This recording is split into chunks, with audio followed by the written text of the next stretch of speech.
সুপ্রিয় দর্শক, আসসালামু আলাইকুম। আপনাদের সবাইকে স্বাগত জানাচ্ছি এখনকার আলোচনায়। আপনাদের সঙ্গে আছি আমি সিরাজুল ইসলাম। দর্শক, সিরিয়ায় বাশার আসাদ সরকারের পতন হয়েছে। সেখানে এমন একটা সরকার ক্ষমতা এসেছে যে সরকারের উপরে কারোর ভিন্ন মাত্রার প্রত্যাশা ছিল, আর কেউ কেউ জানে এই সরকার সিরিয়ার স্বার্থ রক্ষা করতে পারবে না। কেন স্বার্থ রক্ষা করতে পারবে না? আর যারা ভাবছিল এই সরকার তাদের খুব পছন্দের সরকার, কেনই বা তারা ভাবছিল এটা পছন্দের সরকার? আর এই যে সিরিয়ার প্রেসিডেন্ট আহমেদ আল সারা, যার নানামুখী কথা কর্মকাণ্ড নিয়ে মুসলিম বিশ্বে বেশ বড় রকমের বিতর্ক সৃষ্টি হয়েছে। কেনই বা এই বিতর্ক? তুরস্কের সিরিয়ার রাজনীতিতে বিশেষ করে এই আহমেদ আল সারাকে ক্ষমতায় বসানোর ক্ষেত্রে তুরস্কের প্রেসিডেন্ট রজব তাইয়েব এরদোগানের বিশেষ ভূমিকা ছিল। যদি আহমেদ আল সারা মুসলিম উম্মার জন্য বা সিরিয়ার জাতীয় স্বার্থের জন্য খুব উপযোগী না হন, তাহলে কেন এরদোগান তাকে ক্ষমতায় বসানোর জন্য এতটা মরিয়া ছিলেন? এবং এখন এত বিতর্ক আসলে কেন হলো? সিরিয়ার ভেতরের রাজনীতির গল্পটা আসলে কি? সুপ্রিয় দর্শক, আজকের এই ভিডিওতে আমরা সিরিয়ার ভেতর বাইরের মূল গল্পের আদ্যপান্ত জানার চেষ্টা করব। আহমেদ আল সারার বাস্তবতা, অনেক বর্তমান যে রাজনৈতিক কর্মকাণ্ড, বর্তমান যে অবস্থান, এইগুলো আমি আপনাদের সামনে চেষ্টা করব যথেষ্ট পরিষ্কার করে দেওয়ার জন্য। আশা করি আপনারা শেষ পর্যন্ত সঙ্গে থাকবেন। আর ভিডিও যদি ভালো লাগে তাহলে লাইক, কমেন্ট, শেয়ার করবেন এবং চ্যানেলটি সাবস্ক্রাইব করে সাথেই থাকবেন। দর্শক, 2013-14 সালের দিকে ইরাক এবং সিরিয়ায় হঠাৎ করে আবির্ভূত হলো পাগড়ি পরা একদল যোদ্ধার, যারা ইসলাম কায়েম করবে, যারা খেলাফত প্রতিষ্ঠা করবে এবং ইসলামী শাসন ব্যবস্থা সেই খোলাফায়ে রাশেদিনের সোনালী অধ্যায় ফিরিয়ে আনবে। ইরাক এবং সিরিয়ায় অসম্ভব দ্রুত গতিতে তারা ঢুকে পড়ল এবং বানের পানির মতো অসম্ভব দ্রুত গতিতে চারিদিকে ছড়িয়ে পড়ল। সিরিয়ার বিরাট অংশ তাদের কন্ট্রোলে নিয়ে নিল, ইরাকের বিরাট অংশ কন্ট্রোলে নিয়ে নিল। মাথায় পাগড়ি, বেশিরভাগই কালো, বেশ বড় বড় দাড়ি, গায়ে জুব্বা, দেখতে একেবারেই ইসলামী আমলের লোকজনের মতো, ইসলাম অনুসরণকারী লোকজনের মতো। দেখে বোঝার উপায় নেই তারা মুসলমান নয়, তারা মুসলিম উম্মার জন্য কাজ করছে না, তারা সত্যিকারের খেলাফত প্রতিষ্ঠা করতে আসেনি। তাদের চেহারা, সুরত, এগুলো দেখে বোঝার কোনো উপায় ছিল না। ঘোষণাটা তারা খুব মুখরোচক দিয়েছিল, খেলাফত কায়েম। সারা বিশ্বের সাধারণ মুসলমানরা ব্যাপকভাবে তাদের এই বক্তব্য, তাদের এই চিন্তা চেতনা, তাদের এই কথাকে গ্রহণ করলো। একেবারে বলা যায় গোগ্রাসে গিলল। কিন্তু পেছনে থেকে গেল অনেক কালো অধ্যায়, ইতিহাসের অনেক সম্ভাব্য কাহিনী। কি সেই কালো অধ্যায় এবং কি সেই সম্ভাব্য করুণ কাহিনী? কালো অধ্যায় হলো এই যে যারা খেলাফত প্রতিষ্ঠার নামে বানের পানির মতো ছড়িয়ে পড়লো ইরাক এবং সিরিয়ায়, তারাই অল্প কিছুদিনের ভেতরেই এমনভাবে মানুষ হত্যা শুরু করলো, নারীদের ধর্ষণ করলো, এমনভাবে অত্যাচার, নির্যাতন, নিপীড়ন চালালো এবং এমনভাবে জোর জবরদস্তি করলো, সরকারি বাহিনীগুলোকে নাস্তানাবুদ করে দেওয়ার চেষ্টা করলো এবং তাদের কর্মকাণ্ডের ভেতর দিয়ে খুব অল্প সময়ের ভেতরে পরিষ্কার হয়ে গেল এরা খেলাফত প্রতিষ্ঠা করতে আসেনি, এরা কারোর হয়ে বিশেষ কোনো এজেন্ডা বাস্তবায়ন করতে এসেছে। খুব দ্রুতই বিষয়গুলো অনেকের কাছেই স্পষ্ট হয়ে গেল। বিশেষ করে ইরান এই বিষয়টি খুব দ্রুত বুঝে ফেলল এবং এর পাল্টা ব্যবস্থা নেওয়া শুরু করলো। অনেকে ইরানকে এই খেলাফত প্রতিষ্ঠাকারীদের বিরুদ্ধ শক্তি বলে তখন প্রচার শুরু করলো এবং এই ব্যাপারে, অর্থাৎ খেলাফত প্রতিষ্ঠাকারী সকল যে লোকজন, তাদের পক্ষে পাশ্চাত্য এবং আরব অঞ্চলের গণমাধ্যমগুলো একেবারে চোখ বন্ধ করে সমর্থন দিল, নানানভাবে তাদের কর্মকাণ্ডকে বৈধ করলো এবং ইরান যেটা করতে চাইলো অর্থাৎ তাদেরকে প্রতিরোধ করার চেষ্টা করলো। সিরিয়ার প্রেসিডেন্ট বাশার আল আসাদ তিনি প্রতিরোধ করার চেষ্টা করলেন। ইরাকের তখন মালিকি সরকার, সম্ভবত নুরি আল মালিকি, তারা প্রতিরোধ করার চেষ্টা করলেন। সবাইকে তখন ইসলাম বিরোধী আখ্যা দেয়া হলো, মুসলিম বিরোধী, মুসলিম স্বার্থের বিরোধী এটা চেষ্টা করা হলো প্রতিষ্ঠা করার জন্য। কিন্তু বাস্তবতা আসলেই নির্মম এবং এই কথিত খেলাফত প্রতিষ্ঠাকারী কারা ছিল তাদের বিষয় পরিষ্কার হয়ে গেল। এবং পরিষ্কার হলো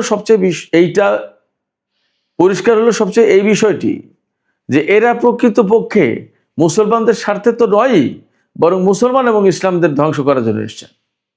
তারা যে সমস্ত উগ্রবাদী সন্ত্রাসবাদী কর্মকাণ্ডে জড়িয়ে পড়লো, যেগুলো করতে থাকলো, তাতে সারা বিশ্বের কাছে এই মেসেজ যেতে থাকলো যে ইসলাম বুঝি এমনই, ইসলাম বুঝি এমন উগ্রবাদী, এমন সন্ত্রাসী। অতএব তারা যে প্রকৃতপক্ষে ইসলামকে সর্বনাশ করতে এসেছে, এইটা একটা পর্যায়ে গিয়ে মানুষের কাছে পরিষ্কার হলো। এর ভেতরে ইরাক এবং সিরিয়ায় হাজার হাজার মানুষ প্রাণ দিল। শুরু হলো লড়াই। একপাশে পশ্চিমা এবং আরব বিশ্বের ব্যাপক সমর্থনপুষ্ট, তুরস্কের সমর্থনপুষ্ট এই আইএস, এবং এখান থেকে অনেকগুলো ফ্র্যাকশন তৈরি হলো। হায়াতে তাহরির শাম, এরকম অনেকগুলো সংগঠন হলো, যার কোনোটার পেছনে তুরস্ক, কোনোটার পেছনে আমেরিকা, কোনোটার পেছনে ইসরায়েল, কোনোটার পিছনে আরব বিশ্ব, এইভাবে। বাট সবারই চূড়ান্ত লক্ষ্য সিরিয়া থেকে বাশার আল আসাদ সরকারকে হটাও। ইরাকে তারা খেলাফত কায়েম করেছে এবং অন্যায়, অনাচার, নির্যাতন, হত্যা, ধর্ষণ এগুলো চালিয়ে যাচ্ছে। ইরাকে আসা মানেই হচ্ছে ইরানের সীমান্তে একদম। তখন ইরানের তো গায়ে জ্বালা ওঠার কথা। আলটিমেটলি ইরানও রুখে দাঁড়ালো এবং এই কাজে সিরিয়ার প্রেসিডেন্ট বাশার আল আসাদ ইরান এবং রাশিয়ার সমর্থন চাইলো, সাহায্য চাইলো। ওপাশে লেবানন থেকে একটা প্রতিরোধকামী সংগঠন বাশার আল আসাদকে সাহায্য করার জন্য এগিয়ে আসলো। শুরু হলো তুমুল লড়াই। এর ভেতরে আমেরিকা এবং পাশ্চাত্যের আরো বহু সংখ্যক দেশ, নেটোভুক্ত দেশ, বহু সংখ্যক দেশ, মোট 65 দেশ তাদের যৌথ বিমান বাহিনী গঠন করলো এবং তারা সিরিয়ায় এই কথিত ইসলামী শক্তি আইএস এর বিরুদ্ধে বিমান হামলা চালাতে শুরু করলো। নামে নামে বিমান হামলা চালায়, কিন্তু আসলে কাজে কিছু হয় না। যে বিমান হামলা চালায় তাতে সিরিয়ার সাধারণ লোকজন মরে, সিরিয়ার সরকারি প্রতিষ্ঠান, সরকারি স্থাপনা ধ্বংস হয়, সিরিয়ার সামরিক ঘাটের উপর হামলা চালায়, সিরিয়ার সামরিক বাহিনীর উপর হামলা চালায়। প্রকৃতপক্ষে আইএস এর উপরে হামলা হয় না। তখন একটা পর্যায়ে বারাক ওবামা ক্ষমতা এবং হিলারি ক্লিন্টন পররাষ্ট্রমন্ত্রী, হিলারি ক্লিন্টনের নেতৃত্বে ফ্রেন্ডস অফ সিরিয়া নামে একটা সংস্থা গঠন করা হলো। এই সংগঠন বা এই সংস্থার দুটো বৈঠক হয়েছে তুরস্কে, ফ্রেন্ডস অফ সিরিয়া। তুরস্কের সাথে বাশার আল আসাদের কিন্তু একসময় খুব ভালো সম্পর্ক ছিল। দুই প্রতিবেশী দেশ, অনেক ইতিহাস, ঐতিহ্য, অনেক কিছু একসাথে। অথচ একটা পর্যায়ে গিয়ে এই বাশার আল আসাদ সরকারকে উৎখাত করার জন্য এরদোগান উঠে পড়ে লাগলেন। তিনি সিরিয়ায় মুসলিম ব্রাদারহুডের শাসন কায়েম করার কথা বললেন। নিজের দেশে ইসলামী শাসন প্রতিষ্ঠার কোনো খবর নেই, নিজের দেশে মুসলিম ব্রাদারহুডের শাসনের কোনো খবর নেই, কিন্তু সিরিয়ায় মুসলিম ব্রাদারহুডের শাসন প্রতিষ্ঠার জন্য তিনি খুব অ্যাডামেন্ট হয়ে উঠলেন, সিরিয়াস হয়ে উঠলেন। তিনি এই যে আজকে যে আহমেদ আল সারা, তাদের যে মূল সংগঠন হায়াতে তাহরির শাম, তাদেরকে সমর্থন দেওয়া শুরু করলেন রজব তাইয়িব এরদোগান। তার টার্গেট ছিল সিরিয়ার একটা বিরাট বড় ভূখণ্ড তুরস্কের আওতাধীন করতে হবে, নিজেদের অধীনস্থ করতে হবে। বাশার আল আসাদ সরকার থাকলে এটা সম্ভব না। তুরস্কের এটা কাহিনী। ইসরায়েল বা পাশ্চাত্যের তাদের প্রত্যাশা ছিল বাশার আল আসাদ সরকার যতক্ষণ পর্যন্ত ক্ষমতা আছে ততক্ষণ পর্যন্ত সিরিয়ার আকাশ, সিরিয়ার ভূমি মুক্ত না। অতএব ইসরায়েল যে গ্রেটার ইসরায়েল প্রতিষ্ঠা করতে চায় সেটা সম্ভব না। একেবারে ইসরায়েল থেকে সামনে পা বাড়ালেই সিরিয়া, বাশার আল আসাদ সরকার, যারা কখনো ইসরায়েলের সাথে সম্পর্ক প্রতিষ্ঠার চিন্তাও করেনি, বরং যুদ্ধ করেছে কয়েকবার। অনেক দেশ, আরব দেশ ইসরায়েলের সাথে মীমাংসা করেছে, আপোষ করেছে, কিন্তু বাশার আল আসাদ সরকার বা তার বাবা হাফিজ আল আসাদের সরকার কখনো আপোষ রফায় যায়নি। এছাড়া ইসরায়েল যে গ্রেটার ইসরায়েল প্রতিষ্ঠা করতে চায় বা আমেরিকার নিউ মিডল ইস্ট প্ল্যান বাস্তবায়ন করতে চায়, সেটা করতে গেলে সিরিয়াকে ভাঙতে পারলে বা সিরিয়ার বাশার আসাদকে যদি উৎখাত করে দেওয়া যায়, তাহলে দ্রুত গতিতে ইরাক দখল করে নেবে, ইরান দখল করে নেবে, একদম সহজ। তখন আফগানিস্তানে কিন্তু মার্কিন বাহিনী দখলদারিত্ব কায়েম করে রেখেছে। এইরকম একটা প্রেক্ষাপটে সিরিয়া দখল করাটা খুব গুরুত্বপূর্ণ ছিল। ইরান এই পলিটিক্স বুঝতে পারলো, এই ষড়যন্ত্র বুঝতে পারলো, বুঝে তারা দ্রুতই রুখে দাঁড়ালো, রাশিয়ার সাহায্য নিল এবং বাশার আল আসাদ সরকার টিকে গেল।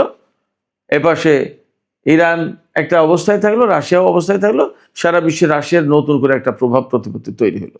এর ভিতর দিয়ে ইসরায়েল কিন্তু প্রায় প্রতিদিন সিরিয়ায় হামলা চালায়, অথচ সিরিয়ায় কিন্তু ইরান তার একটা ভালো অবস্থান গড়ে তুলছিল, সামরিক অবস্থান। এবং সেই সময় ফিলিস্তিন, লেবানন থেকে শুরু করে ইরাক, ইয়েমেন সব জায়গায় একটা প্রভাবশালী প্রতিরোধকামী সংগঠন, তারা এই যে প্রক্সি ফোর্স যেটা, এরা গড়ে উঠলো। এই ভেতরে ইরানি কনসুলেটে হামলা চালালো ইসরায়েল, যাতে ইরান প্রতিশোধ হিসেবে ইসরায়েলে হামলা চালালো। শুরু হলো ইসরায়েল এবং ইরান যুদ্ধ, ইতিহাসের নতুন অধ্যায়। এইগুলো করতে করতে করতে করতে এর ভেতরে যখন সিরিয়াটা বেশ অস্থিতিশীল, ইসরায়েলের হামলা, ইরানের সাথে ইসরায়েলের যুদ্ধ ইত্যাদি ইত্যাদি মোকাবেলায় বেশ একটা অস্থিতিশীল, ঠিক সেই মুহূর্তে তুর্কি সীমান্ত থেকে শুরু হলো বাশার আল আসাদ সরকার বিরোধী আন্দোলন। একেবারে পঙ্গপালের মতো লেলিয়ে দেওয়া হলো। খুব একটা নাজুক সময়ে, যখন ইরান, রাশিয়া, বাশার আল আসাদ সরকার বা অত্র অঞ্চলের যে সমস্ত প্রতিরোধকামী সংগঠন যারা ইসরায়েল এবং আমেরিকার বিরুদ্ধে কাজ করে, তাদের বিরুদ্ধে লেলিয়ে দেওয়া হলো। তুরস্ক এই কাজটা করলো, এরদোগান।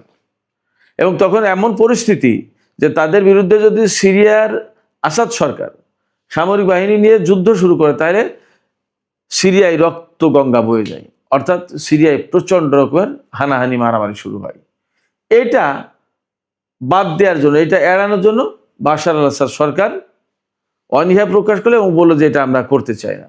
তখন ইরান এবং রাশিয়া বললো আচ্ছা ঠিক আছে, যার দেশ সে যদি করতে না চায় তাহলে তাকে ছেড়ে দেওয়া হোক। তখন বাশার আসাদ সরকার রাশিয়ায় আশ্রয় নিলেন এবং সিরিয়া এই জোলানির নেতৃত্বে হায়াতে তাহরির আশ-শামের অধীনে চলে গেল। তারা সরকার কায়েম করলো, ইসলামী সরকার প্রতিষ্ঠা করবে বলেছিল। কিন্তু জোলানির অধীনে সিরিয়া যাওয়ার কয়েকদিনের ভেতরেই ইসরায়েল ব্যাপকভাবে কয়েকদিন ব্যাপী হামলা চালিয়ে সিরিয়ার সমস্ত সামরিক ঘাঁটি, অস্ত্র, ক্ষেপণাস্ত্র, প্রতিরক্ষা ব্যবস্থা, যত যা কিছু ছিল সমস্ত সবকিছু ধ্বংস করে দিল। এবং তখন তো সিরিয়ার সামরিক বাহিনী সংগঠিত না, আসাদ সরকারে কে কার পক্ষে যাবে, অনেক কিছু, কার বিচার হবে কার বিচার হবে না, জোলানি কারে রাখবে অনেক কিছু, এইরকম একটা সুযোগ নিয়ে ইসরায়েল একদম তছনছ করে দিল সিরিয়াকে। এরদোগান কিন্তু কিছুই বলেননি, কিছুই করেননি। এই পরিস্থিতিতে আজকে জোলানি সিরিয়ার প্রেসিডেন্ট হিসেবে ইসরায়েলের সাথে শান্তি চুক্তি করার চেষ্টা করছেন, নিরাপত্তা চুক্তি, যাতে সিরিয়া ভালো থাকে। ইসরায়েলের হাতে যেখানে গ্রেটার ইসরায়েল প্রতিষ্ঠা করার পরিকল্পনা, পাশ্চাত্যের দেশগুলোর হাতে যখন নিউ মিডল ইস্ট প্ল্যান বাস্তবায়নের পরিকল্পনা, তখন জোলানি ইসরায়েলের সাথে শান্তি চুক্তি করে তার দেশে শান্তি নিশ্চিত করতে পারবে, এটা কি সম্ভব? এবং তুরস্কের প্রেসিডেন্ট রজব তাইয়িপ এরদোগান ঠিকই চুপচাপ বসে আছেন। শুধু তাই না, খুব সম্প্রতি আমি একটা খবর দিয়েছি একটা ভিডিওতে, রাজধানী দামেস্ক থেকে মাত্র 20 কিলোমিটার দূরে ইসরায়েল হাসপাতাল প্রতিষ্ঠা করেছে। এই হাসপাতাল প্রতিষ্ঠার সুদূর প্রসারী পরিকল্পনা আছে। একটা স্বাধীন সার্বভৌম দেশ, সেই স্বাধীন সার্বভৌম দেশের সরকারকে না বলে ইসরায়েল হাসপাতাল প্রতিষ্ঠা করছে, অথচ এই ইসরায়েল একসময় সিরিয়ার ভেতরে প্রবেশ করার সাহস পেত না। আজকে জোলানি সরকার বসিয়ে এরদোগান সাহেব সেই ব্যবস্থা করে দিয়েছেন। একথা বলতে এখন আর আসলে কোনো দ্বিধা নেই। সেক্ষেত্রে কে যে কার হয়ে কখন কোনভাবে কাজ করে বলা এবং বোঝা মুশকিল।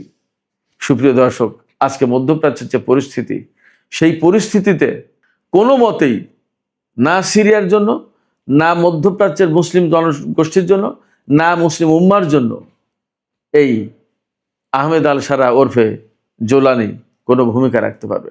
বরং তিনি কারো কারো হাতের পুতুল হয়ে সিরিয়ার প্রেসিডেন্টের পদ অলঙ্কৃত করেছেন। সুপ্রিয় দর্শক, আজকের আলোচনা এখানেই শেষ করতে চাই। আলোচনা শেষের আগে আমি আপনাদের কাছে জানতে চাই, আপনাদের মতামত বুঝতে চাই যে আহমেদ আল সারা বা ওরফে জুলানি যিনি, তিনি কি আসলেই সিরিয়ার জাতীয় স্বার্থ রক্ষা করতে পারবেন, নাকি তিনি আসলে অন্য কোনো শক্তির পুতুল হয়ে কাজ করছেন? আপনাদের কি মনে হয়? আপনাদের মতামত জানিয়ে কমেন্টে লিখতে পারেন। আর ভিডিও ভালো লাগলে লাইক, কমেন্ট, শেয়ার করবেন এবং চ্যানেলটি সাবস্ক্রাইব করে সাথেই থাকবেন। দর্শক, আজকের আলোচনা এখানেই শেষ করছি। আপনারা সবাই অনেক অনেক ভালো থাকুন। আল্লাহ হাফেজ।